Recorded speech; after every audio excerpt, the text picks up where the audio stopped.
என்னை கேவலப்படுத்தி ஏளனம் காந்தியடிகள் சொல்றாருல, முதலில் உன்னை நிராகரிப்பான், பிறகு கேலி பேசுவான், பிறகு சண்டையிடுவான், பிறகு சரணடைவான், நீ வென்று விடுவாய் என்ற.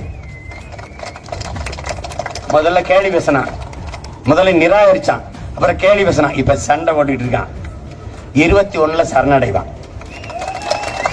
நான் வென்றுவேன்.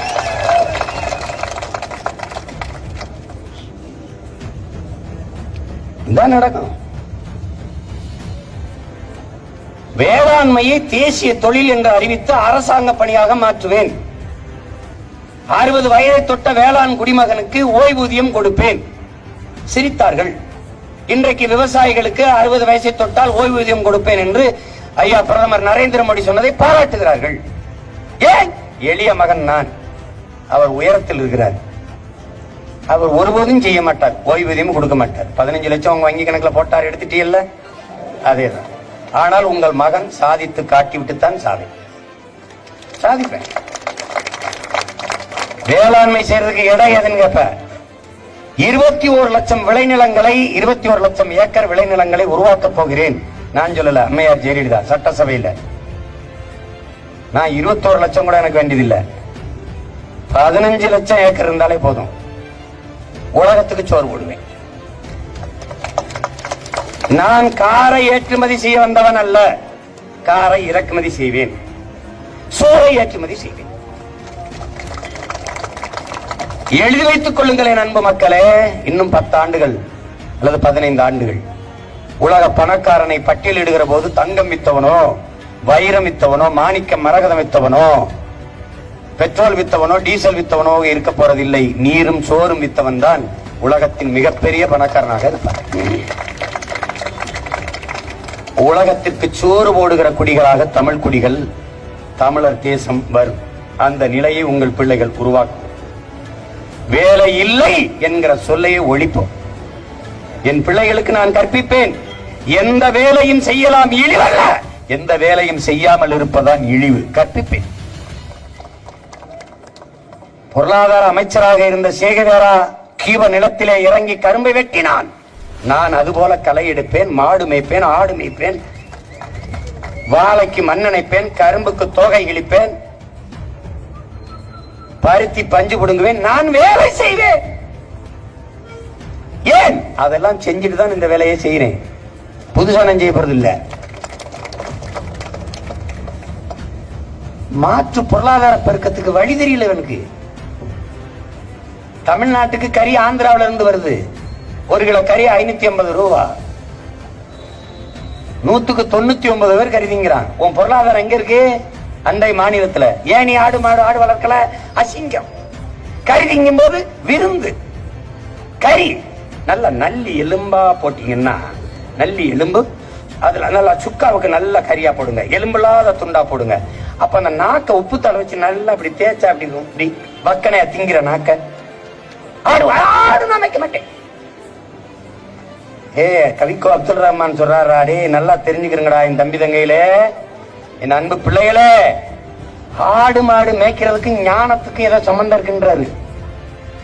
நபிகள் நாயகன் ஸல்லல்லாஹு அலைஹி வஸல்லம் ஆடு மாடு மேய்ச்சிருக்காங்க, இயேசுநாதர் ஆடு மாடு மேய்ச்சிருக்கிறாரு, பகவான் கிருஷ்ணர் ஆடு மாடு மேய்ச்சிருக்கிறாரு. இவங்க 3 பேரும் தான் இன்னைக்கு உலகத்துல மிகப்பெரிய தெய்வங்களா இருக்கிறாங்க. அப்படின்னா என்ன அர்த்தம்? ஆடு மாடு மேய்க்கிறதுக்கு ஞானத்துக்கும் சம்பந்தம் இருக்கு. நீ ஆடு மாடு வளர்க்கறது அவமானம்னா கடவுளை அவமதிக்கிற.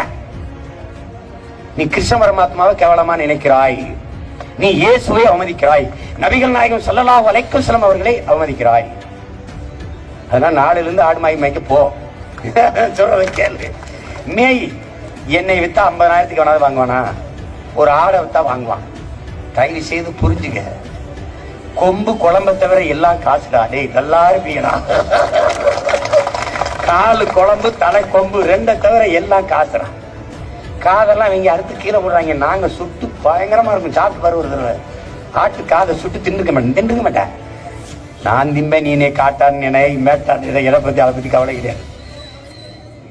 உனக்கு ஒண்ணு சொல்றேன், பொருளாதாரம்னா என்னன்னு தெரியாதவங்க தான் இந்த வேலையை செய்வாங்க. படிச்சு சொல்றேன். இங்க பாரு, 10,000 ஏக்கர்ல தக்காளி போடுவோம், 1000 ஏக்கர்ல தக்காளி, 1/2 கிலோமீட்டர் தொழிற்சாலை போடுவோம்.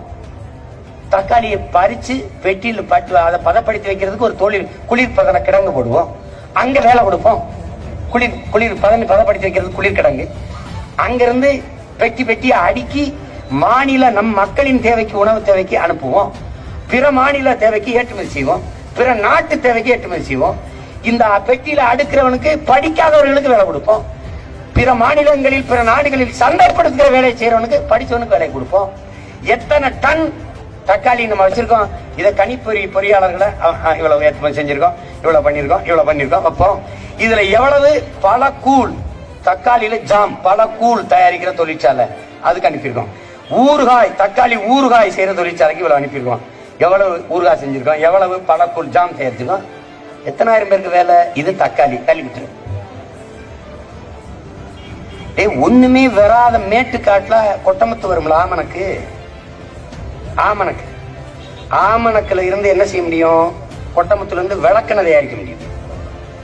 விளக்கெண்ணெய்னா அசிங்கமா இருக்கு. பிரெஞ்சு ஆயில்னா இனிக்குது இல்ல? நீ அப்படித்தானே, உனக்கு ஒரு நோய் இருக்க, ராகி மால்ட்னா விரும்பி சாப்பிடுற, கேப்பைனா பிடிக்காது உனக்கு. உனக்கு இருக்கிற நோயை குணப்படுத்துறதுக்கு பெரிய கஷ்டம். இந்த ஆமணக்குல இருந்து விளக்கெண்ணெய் தயாரிப்போம், சந்தைப்படுத்துவோம். 2000 ஏக்கர்ல எள்ளு போடுவோம்.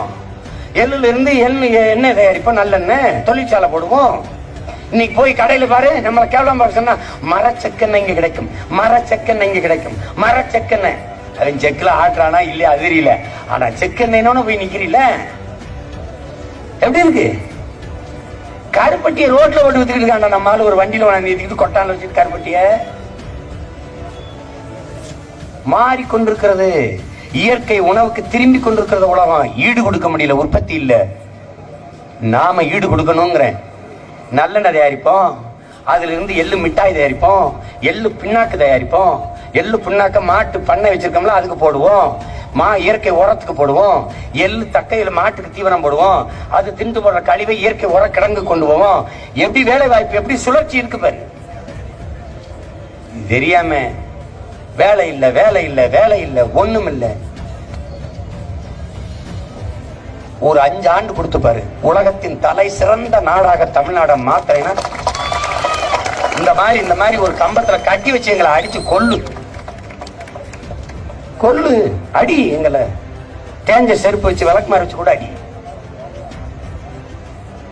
கோடி கனவு கொண்டோம், அதை கூடி நிறைவேற்ற ஓடி வாருங்கள் என் மக்களே, உங்கள் மதிப்புமிக்க வாக்கை தாருங்கள் என் மக்களே தான் நாங்க கேட்டாலையும்.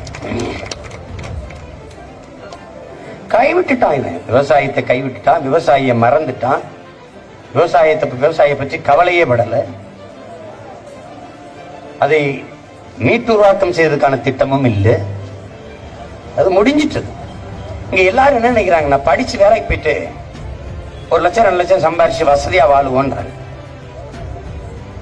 ₹1,00,000 கையில இருக்கு.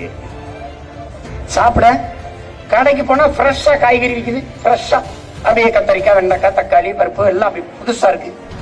அங்க எப்படி கடைக்கு எப்படி கத்தரிக்காய் வந்துச்சு, வெண்டைக்காய் வந்துச்சு, எப்படி வந்துச்சு? எங்கோ தொலை தூரத்தில் ஒரு ஏழை விவசாயி, நம்ம ஆத்தால் அப்பனும் கண்ணு மொழி பிதுங்க, கண்ணச்சது தொங்க, ரத்தம் வேர்வையாக ஊத்தி உடம்பெல்லாம் உப்பு பூக்க, காலெல்லாம் பெருவெடிப்பு வெடிக்க, வெயிலில் காஞ்சு மழையில் நனைஞ்சு பனியில் நனைஞ்சு விம்பாடு பட்டு உழைத்ததால்தான் என் அன்பிற்குரிய பிள்ளைகளே கத்தரிக்காய், வெண்டைக்காய், காய்கறி, சுரக்காய், பூசணிக்காய், கீரை எல்லாம் கடைக்கு வருது. எல்லாரும் வெளியேறிட்டுனா எங்க இருந்து வரும்? உன் நாடு உனக்கு என்ன கற்பிக்குது? விவசாயத்துல அது ஏன் கவலைப்படி, அதை இறக்குமதி செஞ்சுக்கலாம். வெங்காயத்தை உனக்கு வெங்காயம் கொடுக்க முடியல. இந்த வெங்காயங்களால இப்ப தீபாவளி வந்துருச்சு, வடை சுட பருப்பு இருக்காது, பாத்துக்கிட்டே இரு. பள்ளியில் பையன் பக்கத்து நாட்டுல போய் கடை வாங்கிட்டு இருப்பாங்க. இவன் என்ன நினைக்கிறான், தொழில முன்னேறிடுவோம், காசு நிறைய இருக்கும், வேற நாட்டுல இருந்து இறக்குமதி செஞ்சுக்கிறோம். இந்தியா நினைப்பது போல ரஷ்யா நினைக்குது, ரஷ்யா நினைப்பது போல அமெரிக்கா நினைக்குது, அமெரிக்கா நினைப்பதை போல சீனா நினைக்குது, சீனா நினைப்பதை போல ஐரோப்பிய நாடுகள் நினைக்குது, ஜப்பான் நினைக்குது. இப்படி எல்லா நாடுகளும் விவசாயத்தை கைவிட்டு தொழில் வளர்ச்சியே அதுல முன்னேறிட்டு நம்ம உணவுப் பொருளை இறக்குமதி செய்து கொள்வோம் என்று முடிவெடுத்து விட்டால் எந்த நாட்டிலிருந்து இறக்குமதி செய்வாய்? பதில் இருக்கிறதா? பதிலே இல்லை.